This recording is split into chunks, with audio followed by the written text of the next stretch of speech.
علیکم ورحمۃ اللہ وبرکاتہ۔ الحمدللہ رب العالمین الرحمن الرحیم مالک یوم الدین واشہد ان لا الہ الا اللہ واشہد ان محمدا عبدہ ورسولہ، اما بعد۔ اعوذ باللہ من الشیطان الرجیم، بسم اللہ الرحمن الرحیم۔ رب اشرح لی صدری ویسر لی امری واحلل عقدۃ من لسانی یفقہوا قولی۔ لائق احترام صدر اجلاس، علماء اکرام، اسلامی ماں اور بہنوں، آج کے اس پروگرام میں میری تقریر کا عنوان ہے کہ مسجد کی اہمیت۔ اسلام میں مسجد کی بڑی اہمیت ہے۔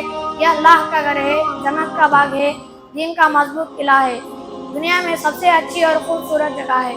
مسجد بنانا نبیوں اور ان کے اتباع کرنے والے لوگوں کا کام ہے۔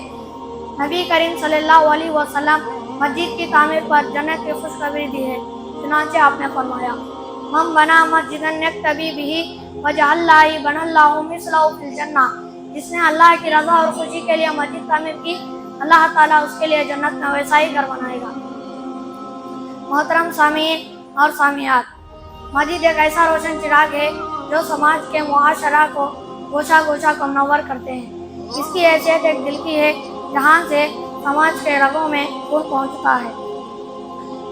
محترم حضرات، اب میں آپ لوگوں کو مسجد کے کچھ آداب بتانا مناسب سمجھتا ہوں۔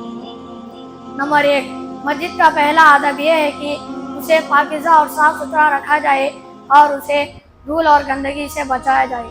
نمبر 2، مسجد میں بدبودار چیز جیسے کچا پیاز، کچی لہسن وغیرہ کھا کر نہ آئے۔